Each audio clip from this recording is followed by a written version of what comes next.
Oh, frisky little impala.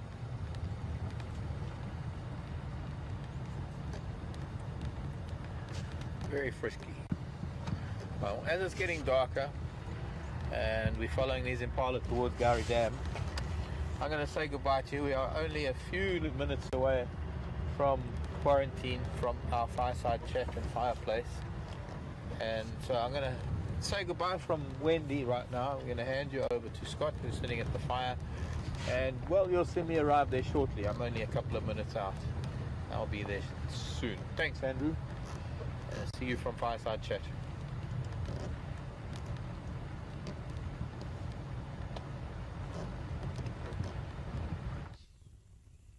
Good evening, everyone, and welcome to a beautiful, beautiful evening here in the Sabi Sands in South Africa. We're on Djuma Private Game Reserve, as a lot of you will know, but it is a beautiful part of the world, and it's important that all of you know exactly where we are. It's not an entirely abnormal scenario for us to be in, but we haven't been at this campfire for quite some time, so it is great to be back. Previous fireside chats, we've been back at our actual camp where we stay at night, so you got to see a little bit of that. And then last week we were actually following a pair of mating leopards that got chased up a tree by a lion, and it was action that was too good to miss to be sitting around a campfire, so we had to improvise, and myself and Brent went out together. So I hope you enjoyed that, but also really looking forward to being back here at the original campfire that we usually use. We're out in the quarantine clearings, and it's a beautiful open place that was strategically chosen for the campfire because it is open and safe. Now, enough of the formalities. It's important to introduce Stefan, who has joined us here. A few of you may have seen him from the waterhole camera. He's been here for a few days last week, and he just got back yesterday. And just to fill you in about Stefan and why he's here to relieve the current presenters and also bring in some of his expertise and knowledge and a different twist on the guiding. As all of you would have probably realized by now, between myself, Marc, Brent, and even Hayden and Peter, we're all a little bit different, and Stefan's somebody new who can bring in his experience, and his experience is really good. He spent 16 years in the industry. And Stefan, welcome to the Fireside Chats, and I'm looking forward to all of the viewers to get to know you and to get to see what you have to share out here in the wilderness. I'm looking forward to it as well. Good. Folks, I'll just give Steph this opportunity to run through briefly what he's been up to in the last 16 years in the industry. So, up to you, Steph. Well, I started a long time ago, as you said, 16 years ago. I started just south of here in the Sabi Sands, actually. Did my training as a green recruit. Hadn't even been to the Kruger National Park at that stage in my life. And went through a training session, which was in itself amazing and obviously set the tone for the rest of my life. And I have to thank all my trainers for that. And then I moved from the Sabi Sands, I moved into the Waterberg, which is lying just outside Pretoria, and rekindled my love for the bush. It was really a wonderful place to be. The fauna and flora out there is just something phenomenal. From there, I moved back into the Kruger National Park. I happened to move into one of the private concessions inside the Kruger National Park, which is...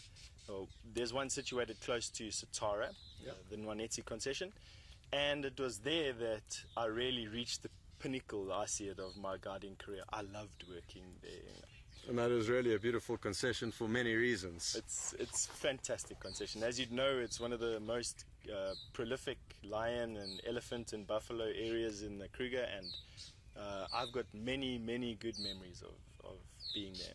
From there, I moved into consulting.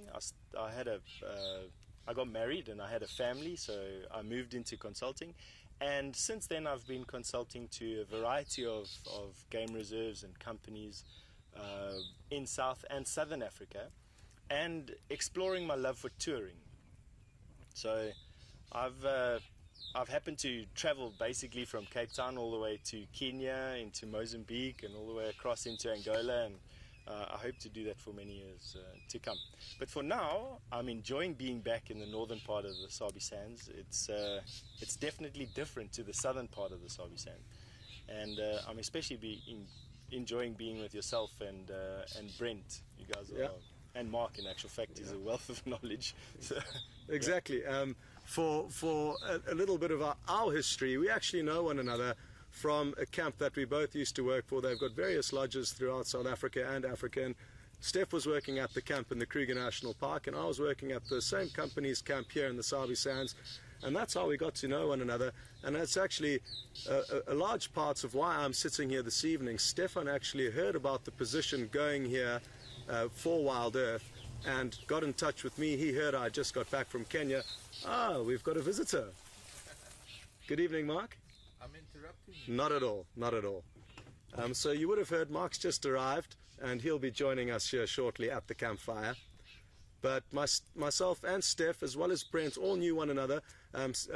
Marc and Steph had yet to meet, but have got a lot in common and are already enjoying one another's company. So we're a happy team here, and always great to have a new face like Steph on board to see what this project is all about. Evening, Marcus. Scott. Welcome. Thank you. Hey, Marc. Steph. How are you? Welcome. Good. Thank you.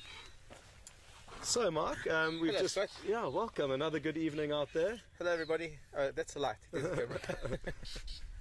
Thanks. Yes, great evening out there. It wasn't as exciting as this morning. But you got spoiled this morning. Oh, gosh. Spoiled rotten. And I think it was so great because it was a Sunday morning. So I think we had a lot of viewers with us this morning that would have been really, really green if it had happened, say, on a Monday morning when a lot of our viewers go to work and aren't able to watch. So I think it was great that we happened to have such what we call in South Africa, lekker time. Good. Yes. Good. Well, Steph has just been telling the viewers a little bit about himself and his history, and we kind of were at the last point of it when you arrived that myself and Brent did know Steph from previous camps that we've worked at, but you guys didn't know one another. And I was just saying how great it is to have new faces and new outlooks on the project that we're involved with. Oh, here. very much so. Very much so. Completely new angle that and also new knowledge, new stuff to share. We've already been sharing notes, and I've got some stuff that I've already got from Stefan about all sorts of things. The explanation of scientific names of birds and, well, a lot of stuff. I'm looking forward to this exchange of information that we're going to be able to engage in over the next few weeks. Good. Great. Fantastic. And just so that all of you know, you can expect to see Stefan out in probably the next couple of days. He's still familiarizing himself with the area and the project. It is very different to regular guiding, which is what we all are or were before we got involved with Wild Earth. So he's just getting his bearings here, and in the next few days you can look forward to a new presenter and somebody else's take on this whole experience. So that is something to look forward to. But yeah, Steph, welcome on board, and we look forward to everything that the future holds. Thank you very much. And welcome back to the sands. Yeah. When were you last in the sand? The last time I worked professionally in the sands was in 2006. So Okay. it's been a Wow, while since that's I've been a been, while. although I've come back Yeah. on and off freelancing over the years. I haven't been professionally guiding in the Sabi Sands since 2006, which makes it so refreshing because the south of the Sabi Sands is very different to the north of the Sabi Sands. Very much so. There's a very big dynamic change to the way guiding is approached, and I enjoy it. It's refreshing.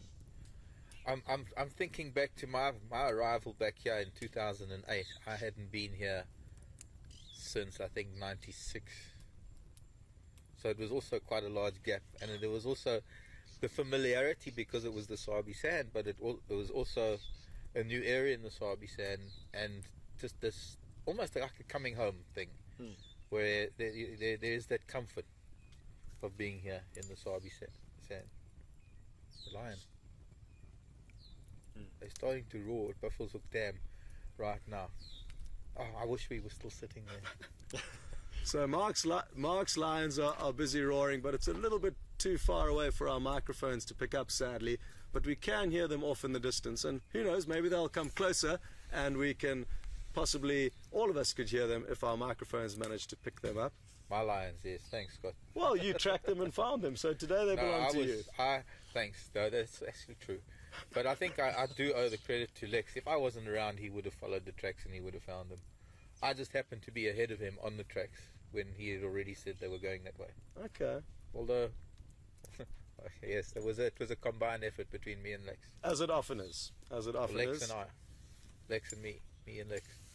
So, just to run through a brief outline of what we're going to be up to this evening, we're going to just recap on a few of the highlights because a lot of you, the viewers, cannot follow every drive. So, we'd like to just recap some of the exciting things that we've seen, and thereafter we're going to field your questions. Now, the beauty of sitting around the campfire is that you don't actually need to ask a question that's relative to what we're seeing. So, it could be something to do with our history or where we've been or exciting encounters that we've had in the past. Now, to send questions through, you would hashtag Safari Live on Twitter or send an email through to questions@wildearth.tv.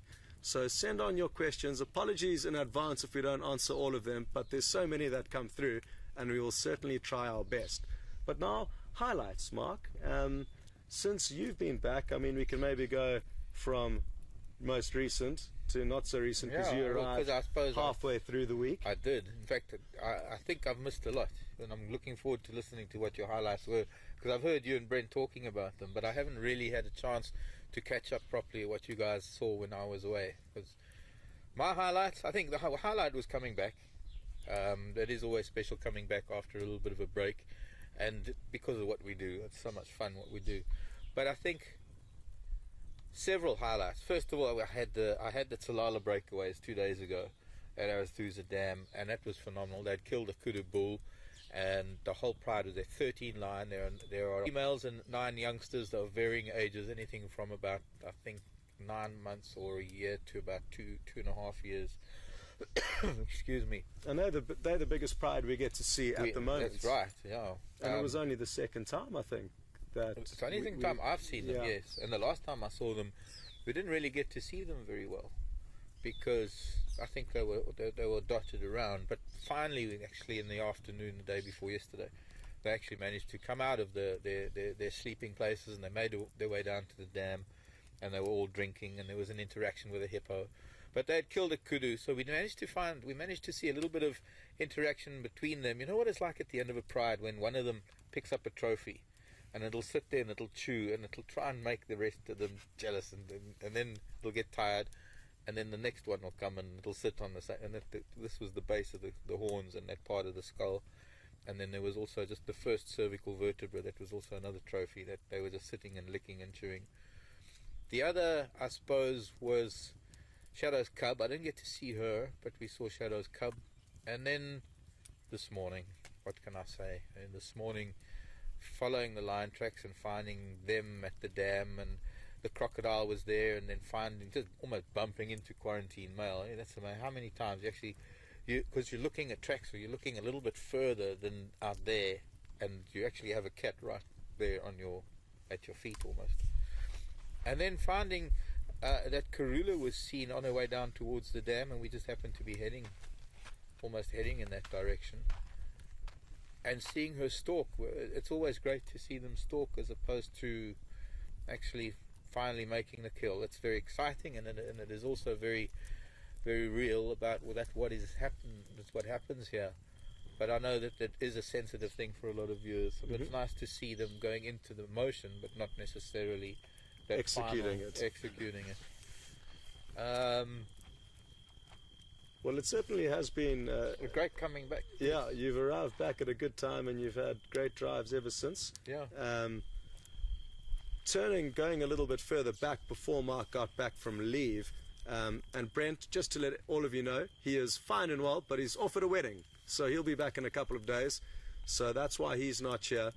And myself and Brent got really spoiled together on the same sighting. Probably the most memorable for me, there was a mating pair of leopards that Brent had spent so much time looking for, and eventually in the afternoon they were located, and we approached into that sighting. Karula was in the background, so it wasn't just the mating pair of leopards, the dominant male Mvula and a female that we had never seen until this point called Kwatile. and Karula was hanging around in the background. There was two lioness that we got to a dam, twin dams, and two lioness poked their heads up. There were 3 leopard approaching.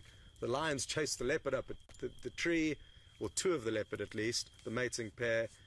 And after that all calmed down, the lion went back to the dam. Karula came down to drink. They were looking at one another from across the dam.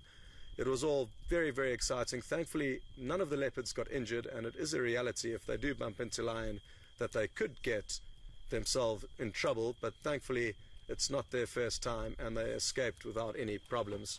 But that was a very exciting sighting that we shared. We even had a herd of wildebeest back on the property, so not one of the big cats and not one of the stars of the show, but certainly an animal that has provided us with so much great viewing. We actually saw 5 wildebeest give birth all on this clearing that we're sitting in now. That was in November. So good to have a herd of wildebeest back, a crocodile at Buffelshoek Dam, and so much more. A few lion sightings dotted in the way. But so you had 3 leopard, 2 lion facing each other across twin dams, and I thought my day at Buffelshoek Dam was good. yeah, it was a different context. It was very different. I forgot to mention the elephant. Yeah. And for those of you who were watching, there was that one moment we just managed to get there in time, where we had that male lion on the dam wall and the elephant behind it. I don't know if you saw a post from a screenshot of that. It's a really wonderful shot for those of you who managed to capture that. And then we had another very interesting sighting with Tingana, who's another dominant male leopard. And I'll be interested to hear Steph's thoughts on this, because this male leopard, who's fully grown and mature now, has managed to kill, this is his 5th aardvark. Now, an aardvark is a nocturnal animal that we seldom see, mainly because they're out late at night. But this male leopard has killed 5 of them in recent succession. Have you ever heard of a male leopard doing that, or seen that in your time in the Sabi Sands?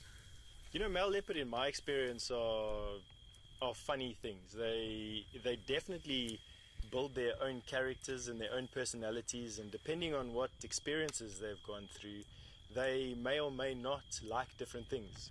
I think the most bizarre about this particular sighting is that he's managed to kill 5 aardvark. Now, in 9.5 years of guiding professionally in the Sabi Sands, I've never even seen an aardvark. So the fact that he's managed to find 5 or dig out 5 is phenomenal. I do know that leopard are creatures of habit, but on an individual scale. So if he's learned how to successfully hunt aardvark, good for him, because it means that it's an uncontested food source, and he's obviously quite good at it, so well done. Yeah. Well, as Steph said, sorry Mark, I've spent a third of the time in the Sabi Sands guiding, but I also had never seen an aardvark, and that was until earlier this week when Tingana had managed to kill one, and it was a dead aardvark, but it was my first aardvark in the Sabi Sands nonetheless. What was the sighting like? It was an incredible sighting. We were actually on standby to enter the sighting. He had the kill on the ground, so this is we couldn't see this, but we were nearby waiting for our turn to join. There's only 3 vehicles allowed at any given point in a sighting, and we were the first in queue as the one vehicle would have left. And So we all of a sudden, no problem, we all of a sudden heard hyena making an absolute racket, and what had happened was that hyena arrived on the scene and actually stole the kill from him. Initially it was a tug of war that we could hear from our vehicle, but by the time we got there, a second hyena had arrived, overpowered the leopard, and these hyena were busy feeding on the aardvark with the leopard watching nearby. A third hyena then came onto the scene, and 2 of them chased the leopard off, but had an incredible sighting. And again, interesting, back to habits of leopard, we don't know Tingana very well, but he didn't have the kill up a tree. Now, it was at the base of a marula tree. It wasn't too big for him to take up the tree, but he didn't. And again, that's interesting how Steph said they're all individually animals of habits, and you'll notice that some are much better at looking after their kills once they've made them than others. Very much so, but also they do specialize. I mean, I've known individual leopards that specialize in porcupine, and there are not many that have that. There are many that try and give up, and when they see a porcupine again, they give up. But there have always been those few that learn the fine art of porcupine killing. I just thought we need to dispute the 5 though. because when I'm amazed that you've seen it, because it's certainly the second time we've had it on camera. Yeah. And when I saw that one, I thought it was the fourth, but I was there. We need to confirm it with the guides and I suppose some of the viewers, because it was reported by I think Arathusa and Nkoro guides, and the same sighting was maybe misconstrued as two. So just to clarify that, but even so, it doesn't lessen the impact of the fact that this is it, if not his third, maybe his fifth. Mm-hmm. And he's clearly specializing. I mean, I don't know, no, you might not have heard of him. There was a leopard called Mbombi. No. He was originally born at Londolozi, and I met him in '96 when I was at Inyati. He was already 11 years old then, and he was by then, he actually in those days was one of the oldest leopard that was around at the time. He specialized in warthog, but he had got down to such a fine art that you knew when you saw him in a particular position on a termite mound, it was almost guaranteed that he was going to nail the warthog. Ironically, he was killed by a warthog when he got a lot older. Interesting. Oh, bizarre. I know that in my experience with leopard, at least, especially old males, they tend to hunt warthog a lot. You can almost track them termite mound to termite mound, warthog burrow to warthog burrow. So you've seen it a few times? I've seen it a few times. Okay. In particular, big, well-developed male leopard. Yeah. So. Yeah. Good. Well, it's just about time, I think, to start answering some questions. So I'll be waiting for Nikki and the final control to send those through to me. And in the meantime, Steph, it's always interesting to hear a new person or new guide's perspective who comes on board here in terms of what you're looking forward to and what differences you may have noticed in the short time that you've spent with us. It's a good question, that, because it's something that I've been reflecting on for days, preparing for my game drives here. But I'm really looking forward to spending the amount of time that you spend here with the various cats and the various sightings. I have noticed that you spend a lot of time taking time to explain things. And from a commercial guiding point of view, where you've got guests that have been on your car for a couple of days and only have one or two more safaris left, you don't always have that time around sightings. And I think that's what I'm looking forward to most. I'm also looking forward to experiencing this part of the Sabi Sands. The dynamics here are very different. The bush here is incredibly healthy, and especially heading into a dry year like we seem to be heading into right now, I'm looking forward to seeing how the bush changes over the next month. Yeah. We're going from April into May, and it's a transition period. It's our autumn period, and lots of things are going to change. So I'm looking forward to water holes, I'm looking forward to drainage lines, I'm looking forward to a lot of things. Good. And like Steph says, we are all very privileged, and that includes you, the viewers, in the time we do get to spend with the animals, because like Steph said, when guests come out here for a limited period of time, you find their rangers having to kind of rush around a little bit to try and show them as much as they can, whereas we have the fortunate situation where we can give you information over a long period of time and make the most of whatever the best scenario is at any given stage.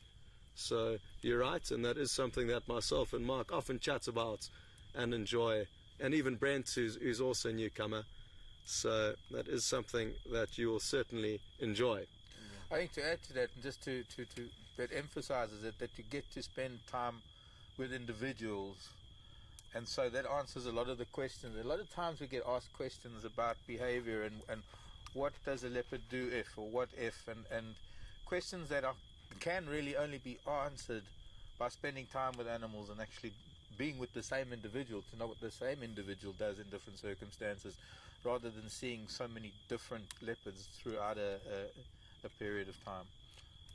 Let's not forget that we're taking people on safari that have been many dozens, potentially even many hundreds of times here. So that also adds a nice spin to the way you do a safari, and it challenges your knowledge and it challenges your interpretation of animal behavior, and that in itself is a challenge, and it's something I'm looking forward to as well. The other thing I just thought of is that not many guests on a vehicle have access to Google.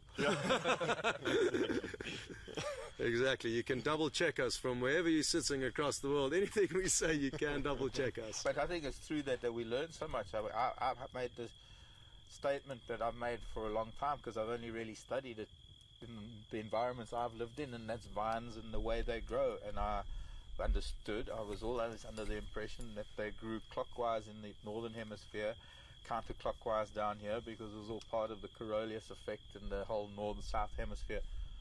But evidently it's not true. There have been several studies, I think 2 major studies that have been done on different continents, different sides of the equator, in different habitats, and it seems that mostly it's counterclockwise, and it's more got to do with the cellular structure of the plants more than anything else. Not confirmed that it's the bathwater going down on the left or the right. Okay, so we've got our first question through this evening, and possibly that's our fault for not explaining this in advance, but the viewers are very interested to know your full name and the spelling thereof, and you'll probably find they're going to do some background research on you and check up that you haven't been misbehaving. But Steph, if you could please go with your full name's spelling. And so my name is Stefan Winterboer, and it's spelled Stefan, and my surname is Winterboer.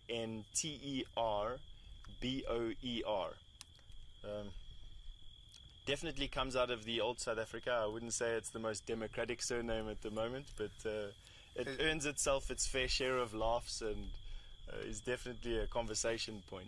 Not Dutch origin. German, in actual fact. German. Although my grandparents are Dutch, so, there is that. So Steph comes from, and that's just a little bit of an interesting difference between, and it's a minor difference, but it is a difference in that Steph's background or heritage is of German and essentially Dutch descent, which a lot of the people who came into South Africa from the northern hemisphere were Dutch settlers as well as European settlers. So I'm from the European side of things, and Steph's from the Dutch side of things, but that goes way back, and it doesn't really influence how we treat one another in this day and age. We're all South Africans, I think. That's exactly. Very much so. Are we putting anything on this fire tonight? No, we're doing a different dinner tonight. We're going to take some coals home. Okay, so Steph's getting a lot of questions through this evening, as he should, because there is a lot to learn about him. And the viewers are interested to know if you have a favorite animal, and if so, obviously, what animal it is. I have 2 that share my top spot. I'm very fond of spotted hyena, just because they're very comical and they're always animated and they're always doing something. And another animal that I find quite interesting is the honey badger. Obviously because it's also active and it doesn't sleep as much as some of our other predators do. And they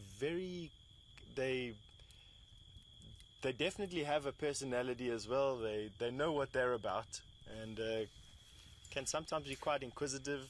For their size, they command a mountain of respect. A mountain of respect, exactly, with stories abounding of them tackling elephant and buffalo and whatever else they can get hold of. So I would say that those 2 hold my fancy.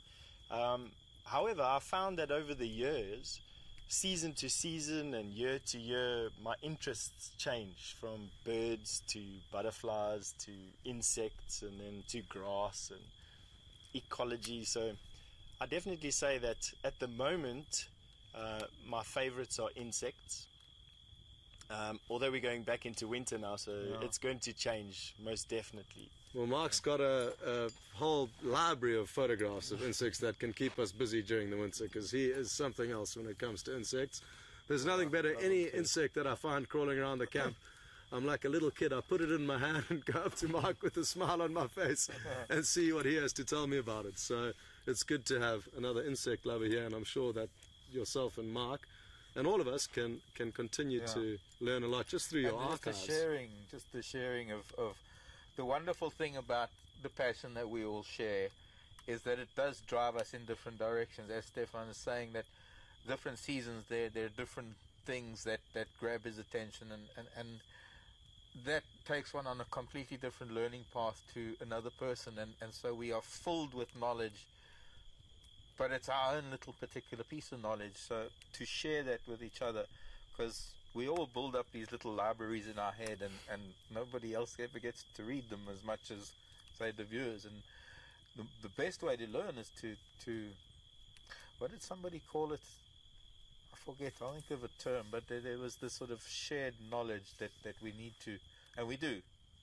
It's like you say, you bring me insects because you want to know, and because I want to see, because you know how happy it makes me to find a jewel beetle or a longhorn. Okay, well, we've just got another question through from Jules and Wonder. Good evening, Jules and Wonder, and welcome to the Campfire Chat. I hope you're having a wonderful evening. Jules and Wonder are interested in a bird's nest that I found yesterday. It was a very small cup-shaped nest that had been lined with spider webs that the bird would have purposefully collected in order to build its nest. And we have chatted amongst one another as to what we think it could be. Marc says the sunbirds will often use spider webs, so it could be a sunbird. And Steph mentioned at first hand a bird called a penduline tit. It's a grey penduline tit that builds a very intricate nest with actually a false entrance with a dead end that naturally predators would see as an entrance, but it's concealed with a dead end. And the actual entrance to the nest is very small and not really noticeable where the birds duck in.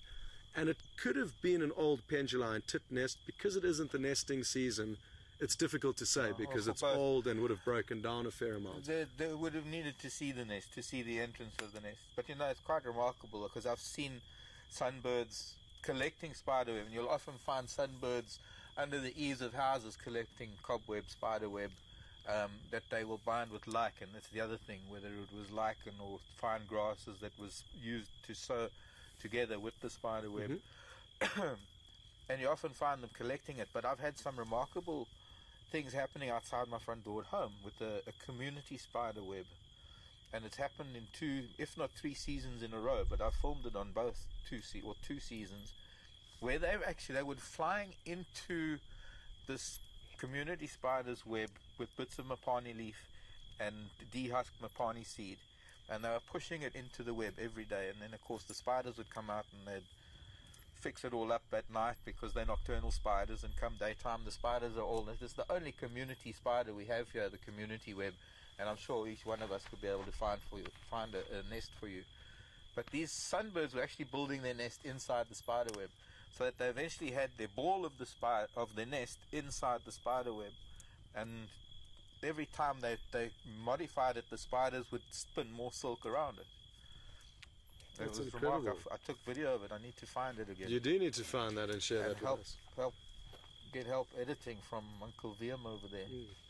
And the great thing is, it doesn't matter where you are in the world, quite a few of the viewers kindly researched birds that would use spider webs, and it's across the world. So there was a bird in the UK, I've already forgotten what it's called, but also hummingbirds that will use spider webs. And I'm sure it doesn't matter which country or area you live in, that there would probably be a bird in that area that uses spider webs. And isn't it quite interesting and bizarre that the birds have become so resourceful to use this resource? Well, if you think about it, bioengineering, what we call bioengineering today, is stuff that is taken from nature. And if you look at a lot of what we think as humans we invented, and you look at what nature has already been doing for so long, it's not a far stretch to think that maybe some human was watching a sunbird or something sewing with silk. I mean, they're ants that sew with silk.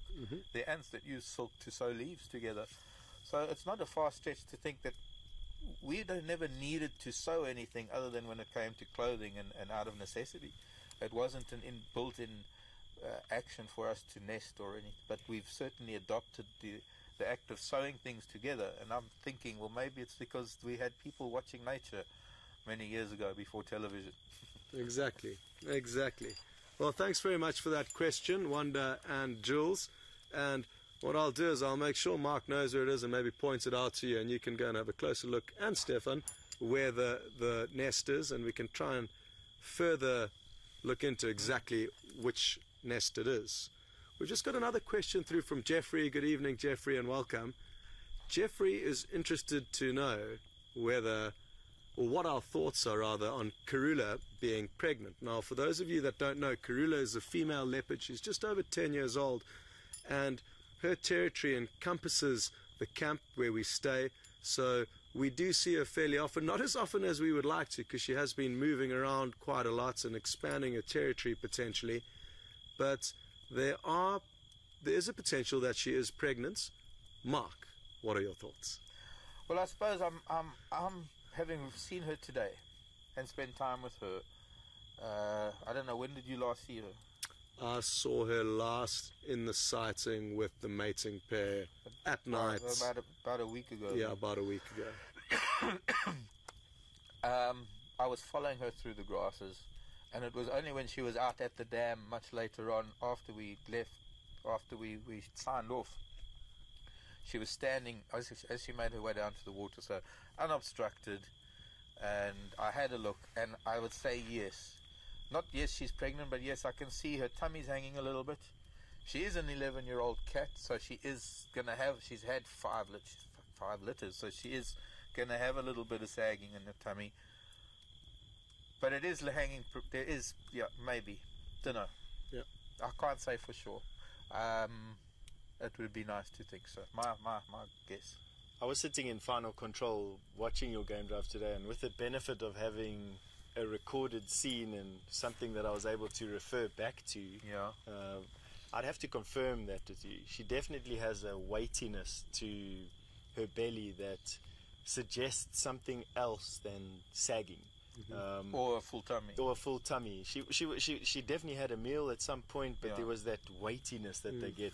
And it's nice to have a fresh perspective flammable. that's not tainted by the fact that Steph might not know that she lost cubs about 3 months ago to the day. 4. When was it? End of December? Middle, wasn't it? Yeah, Somewhere in December. mid to late December, but let's call it January, 3.5 February, March. 3.5 months, and their gestation period is just over 3 months. 90 to 100 days is a figure that is used.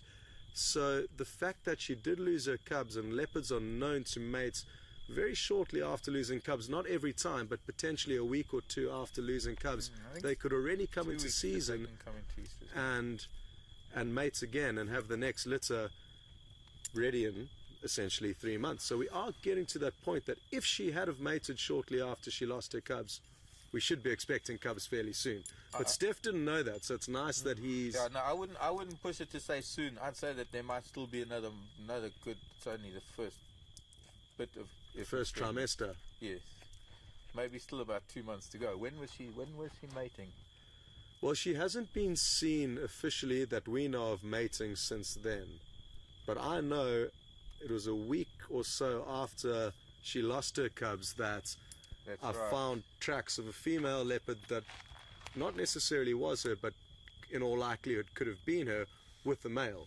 So already there was tracks of a female leopard in an area where she moved, so we can assume it was her. Can't be sure, but there's a strong likelihood that she could have already mated. But it was that time that you found that she had that the impala killed the baby. She killed the lamb, then she killed the adult, and she was in the big jackalberry on Gowrie Cutline, and I think it was Quarantine that was with her, but Mvula was also in the area, which might account for those tracks that you saw. Yeah.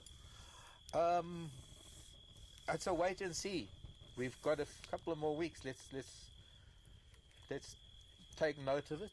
Yeah. And I took some photographs today, so I'll put that on her site on Facebook. I'll put it on. I'll do it tonight. I'll try and get that sorted out this evening, so that everybody can have a look. We might even get a veterinary opinion from somebody out there. I know we have a vet tech that watches. Cindy might be able to tell us a little bit more. So it'll be nice to know, and it'll be nice to watch. That's the beauty of it. Rather than guessing, let's notice the difference. Let's take note of what she looked like today, and we'll be seeing her empty-bellied. We'll see her full-bellied, but there will be that one telltale thing, which will be that little bit of a pouch underneath her. That all the suckle marks around her teeth. well, that's a little way away, but that's going to be great to be able to see. But Jeffrey, it certainly is something to look forward to, and as you would have gathered, we all feel that she could be pregnant but can't be sure, and it's just a waiting game from now. Now we've got a question through from Joanne. Good evening, Joanne, and welcome. Hello, Joanne is interested to know if we've had any sightings of any animal that has kind of got us thinking or questions our thoughts on their behavior. And because I heard the question ahead of you, I'm going to start the ball rolling here with an answer, and I'll let you two guys think about it. There are always interesting things that happen, Joanne. The thought that initially came to mind for me was something that happened quite recently. We were sitting at Buffelshoek Dam, where you were all with Marc this evening, so a familiar place to all of you. And we were watching elephants, and there was a lot of stuff going on. It was a great sighting. And then all of a sudden, a woodlands kingfisher started flying and landing in the water, which they're not supposed to do. They sometimes kind of fly and do a crash landing, but after a split second, they fly out, and that's how they'll get their body dry. They're not actually hunting fish, but they're actually getting wet in order to clean themselves, not dry, wet, to have a little bath, but it's usually an instantaneous in and out. This bird, however, was flying and landing and opening its wings and floating, basically like a duck, and it was behavior that is unexpected, and most people that I've spoken to in the industry have never seen anything like it. So you do get these unique scenarios of animals doing things that technically they're not supposed to do, which is always wonderful to see. This was a young bird. We could tell that it was a juvenile because of its beak coloration. So maybe it was young and adventurous, and who knows, maybe a little bit silly, because floating around in a dam, which now has a crocodile in it, didn't at that stage, but even the terrapins could pose a threat and latch onto that smallish bird. So maybe it's the fact that it was young and a bit naive that it was taking these chances floating around in the dam, but it was interesting behavior to see nonetheless, and kind of inexplicable. We didn't know why, or we couldn't ask the bird why it was doing that, but it certainly seemed to be enjoying itself. Yeah. Don't think I've seen that before. Yeah. Me either. But to try and rationalize it, I suppose, would be a starting point. And I would have to say that immediately I want to jump to the conclusion of it's been really hot for the last couple of days and dry. And birds really battle to maintain a constant body temperature. And you might find that he was just cooling himself off, soaking the belly feathers. They're quite absorbent, getting the water onto the skin and then flying off on one of these windless days that we've been having out here. So that would be my take on what he was doing without seeing it. Yeah, and Steph is on the money there. It was a very hot afternoon, and I was even tempted to try and pull off the same stunt as that kingfisher that afternoon and go and flop around in Buffelshoek Dam. So You wouldn't be the first. So not advisable now. yeah, not advisable now that there's a crocodile. And 2 lions and a herd of elephant the last time we were with him. Exactly. But anything that comes to mind for you I've guys? been thinking while you've been talking, but I've been interested in listening, so my brain was more listening to you than thinking about it. I'd have to think about it. I'll probably come up with something at the most inopportune moment while you're already talking. But Whenever you're ready, Mark. Offhand, there's always things, behavior, animal behavior is probably one of the most fascinating things of all, because it is so undefined, it is so random, it is so unique. Every time you watch something, you're going to see something different. But yes, to see something so out of the ordinary, I have to think about that. Yeah. Fair enough. It's a good question, Joanne, and I got lucky. Initially, I thought, how am I going to answer that one? And it is a good question, though. I might just chirp in the middle of a drive one day. Well, exactly. So, Joanne, you got to stay tuned for Mark's answer. He's gonna give it to you at some stage. Maybe not this evening, though. Steph, anything from your side that stands out? Something interesting that you were surprised by? I quite enjoyed seeing the footage of the crocodile eating the tilapia in the dam. I have seen crocodiles using elephant to fish. So as the elephants move into the dam, they kick up a lot of sediment, and fish use the opportunity to feed. And I have seen them catch fish before, but I've never seen them catch a tilapia that size. Was it a big one? It was a big one. It was fairly big. Yeah. I mean, like, I only saw the footage of it, so I would judge it was probably that big. Yeah. But I've only seen them eat catfish like that. I've never seen them catch tilapia like that. And that's a good point that Steph's just raised. And the beautiful thing about having a few different minds around one campfire is that when we were watching the buffalo drinking, we were speculating as to whether we thought this crocodile may take an attempt at a small buffalo, which it certainly would be able to catch, provided the situation presented itself to the crocodile. And the crocodile was disappearing, and eventually it would pop up and we'd see it again. And at one stage it was right in and amongst the buffalo. It was actually encircled by buffalo. And it could well be that it had gone in there not necessarily to look for a buffalo, but to look for the fish that have all been attracted by the buffalo's hooves that are kicking up all the dirt and sediments and insects that may be hiding below the surface.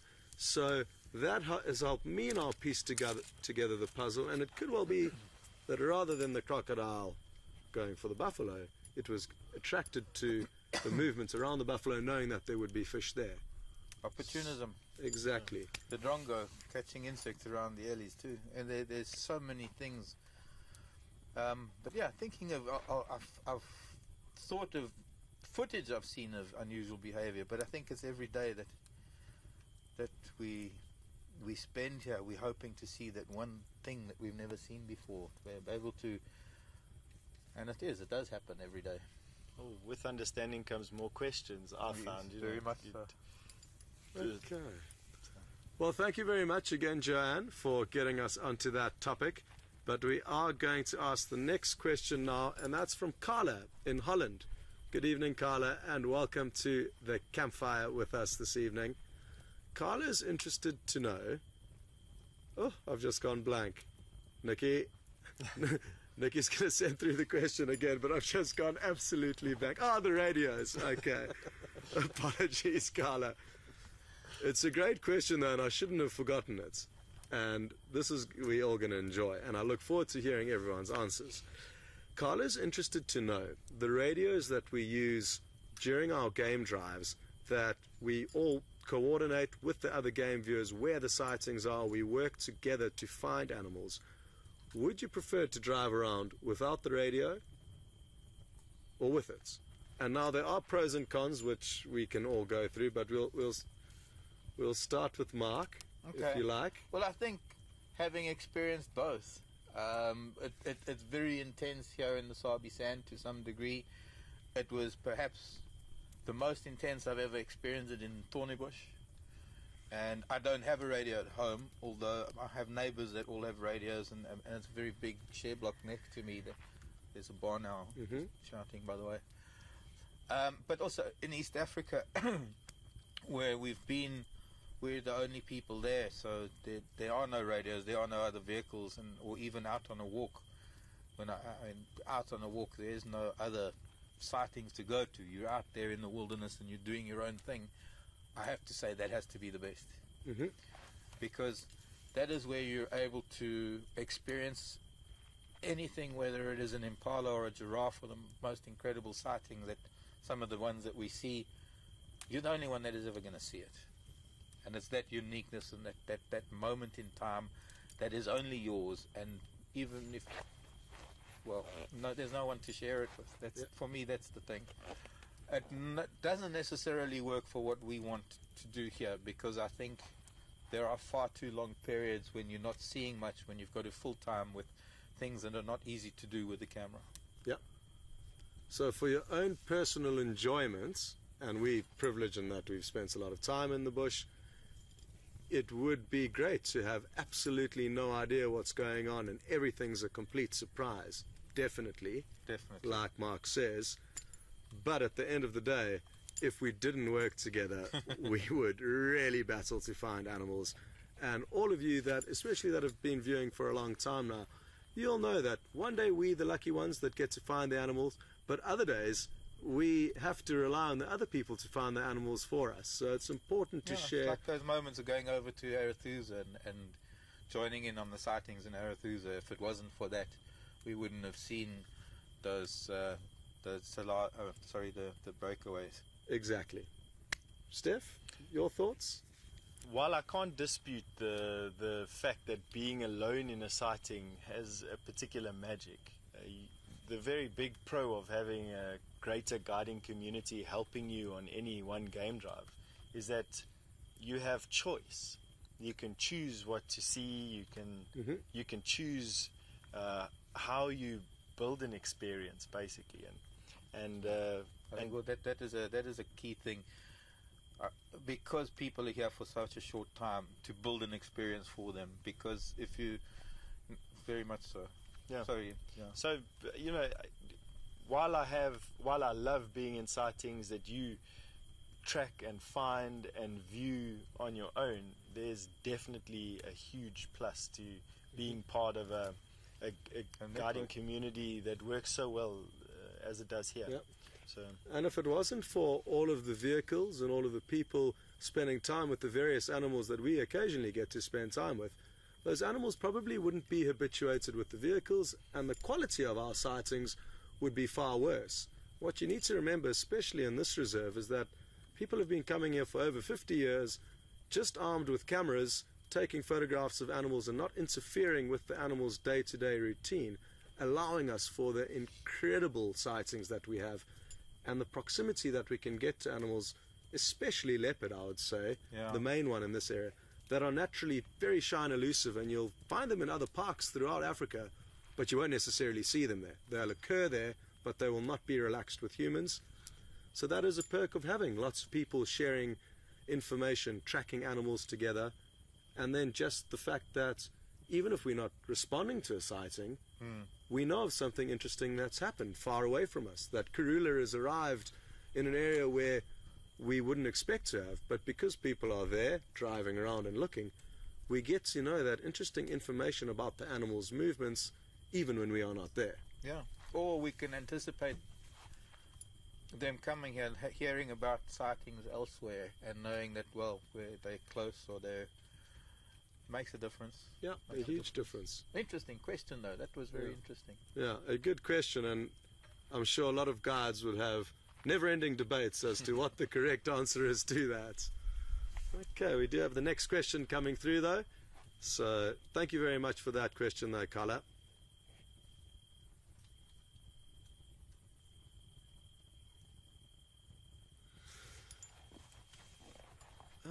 Okay.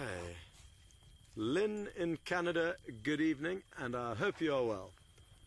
Lynn is interested to know what has been our most hair-raising experience to date. So I'm not sure if any of you would like to start with that. If you're not ready, I can. Go right ahead. Are we limiting that to here?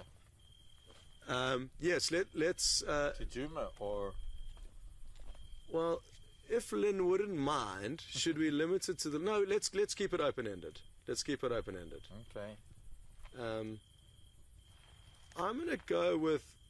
There's varying degrees of hair-raising, but I'm going to go with an interesting story that got my shackles up, and that was actually with the snake. So occasionally, in and around the camps, you find snakes, and if they're inside one of your guests' rooms, typically you need to try and remove it, understandably. So it was here in the Sabi Sands, the southern Sabi Sands, where there was a Mozambican spitting cobra. They are not the biggest of cobras, and probably get to the biggest I've seen in this area, about 1.5 meters in length.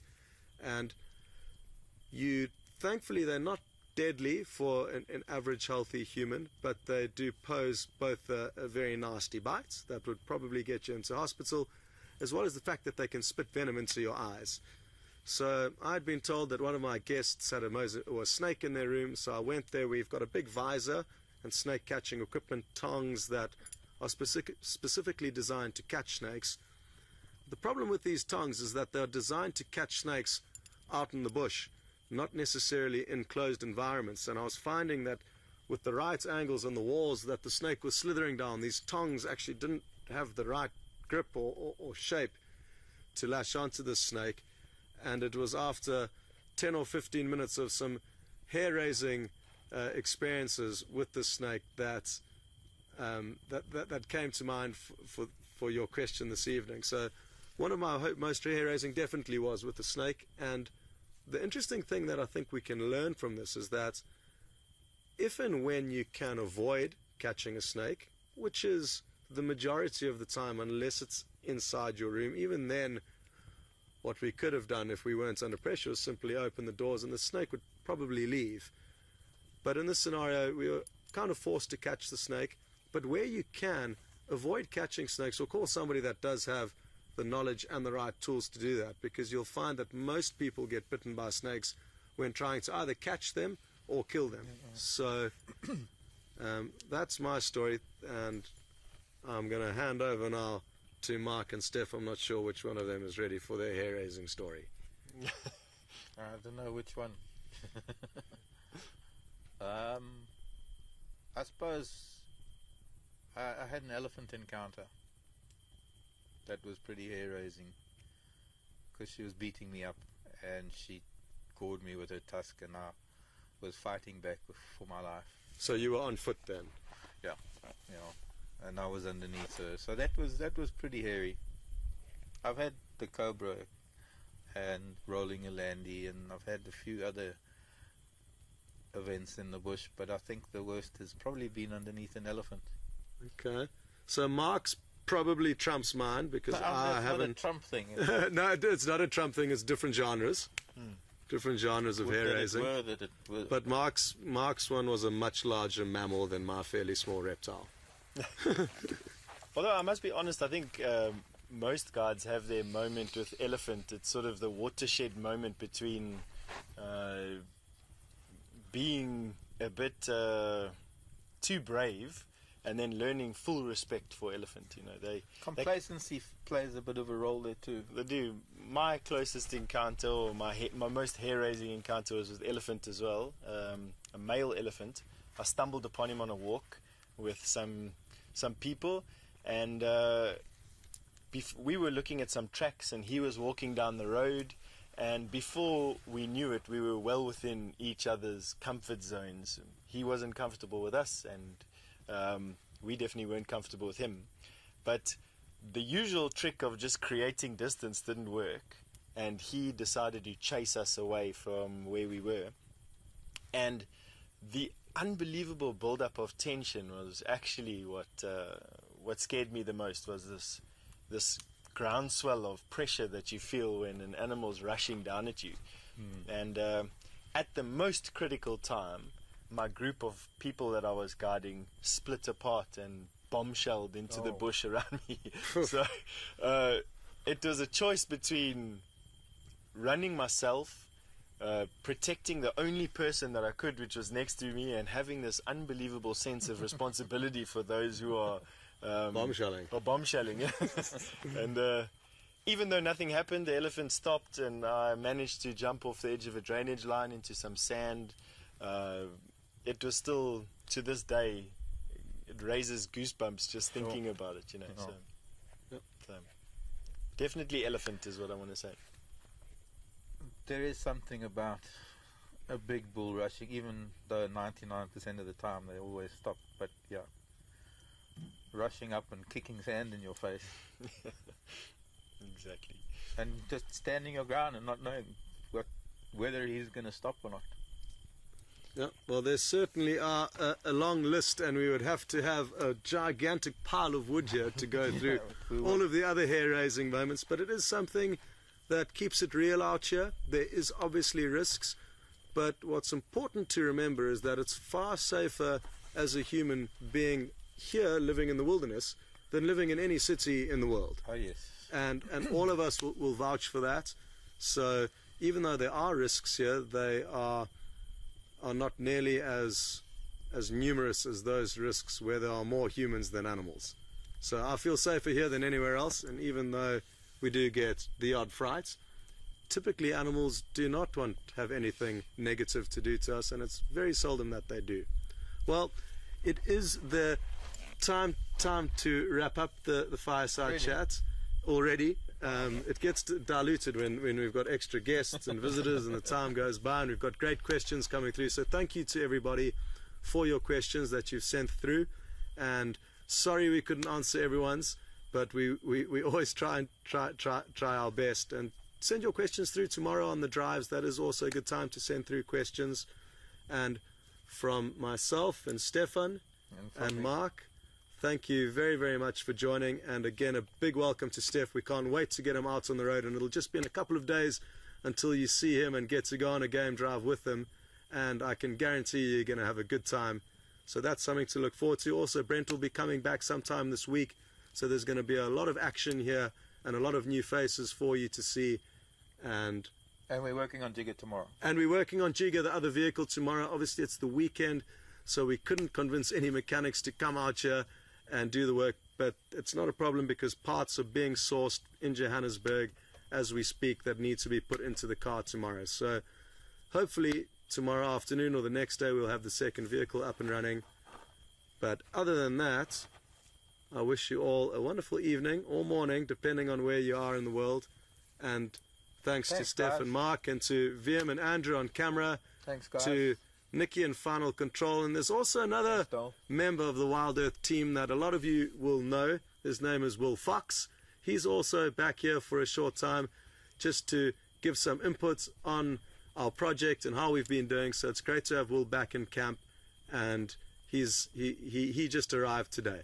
So it's a big crew here, and from all of us, thank you and good night. Bye, everyone. Great to see you.